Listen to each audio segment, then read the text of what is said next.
Há textos na Bíblia em que Deus ordena matar pessoas e há outros textos em que Deus nos ordena que nos amemos uns aos outros. Seria isso uma contradição?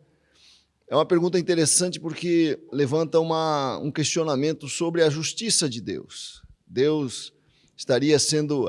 a justiça de Deus é coerente? A justiça de Deus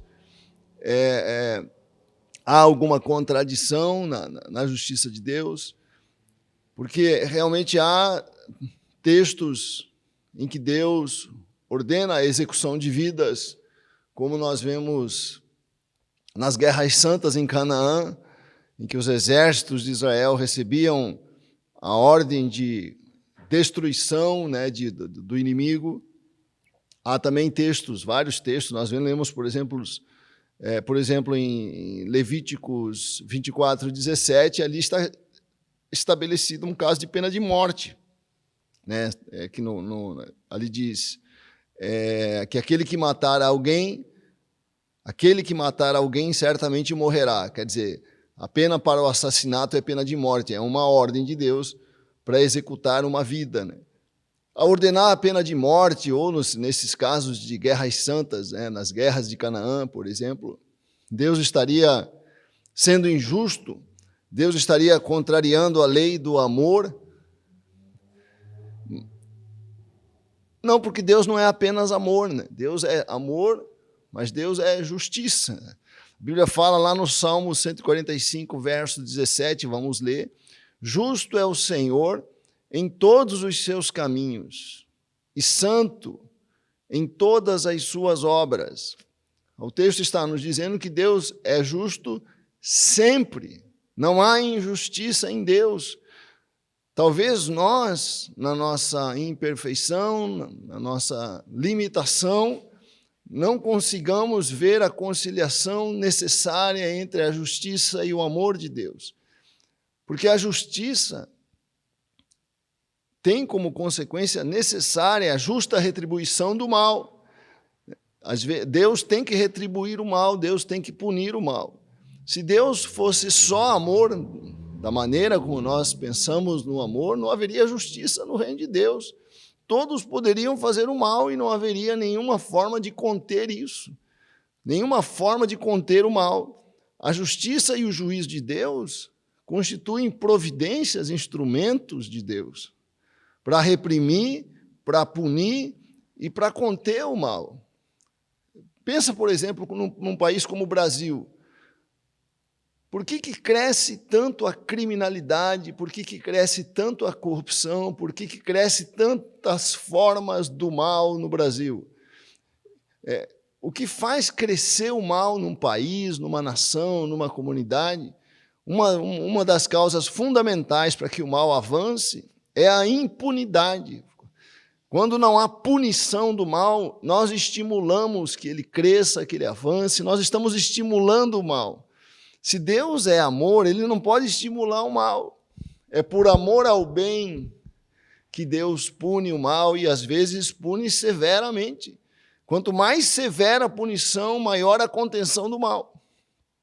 Nós não entendemos isso. A Bíblia fala em Romanos, capítulo 11, verso 22, considerai, pois, a bondade e a severidade de Deus, que é um verso que as pessoas têm dificuldade de entender. Como é que eu posso levar em conta a bondade e, ao mesmo tempo, a severidade? Mas são duas coisas que devem andar juntas, porque a bondade depende de uma proteção severa. Se não houver uma proteção severa da bondade contra o mal, a bondade se desfaz numa comunidade, numa sociedade, nos relacionamentos. Então, quando Deus, na verdade, está punindo o mal, ainda que essa punição nos pareça severa, mas quem somos nós para questionar Deus? Se Ele está punindo severamente, Ele que é justo, Ele que é santo, e essa severidade seja a ponto de determinar a execução, não há o que nós devamos questionar, mas você pode dizer assim, mas Deus não é misericordioso? Mas se Ele for só misericórdia, quem é que vai respeitar Deus?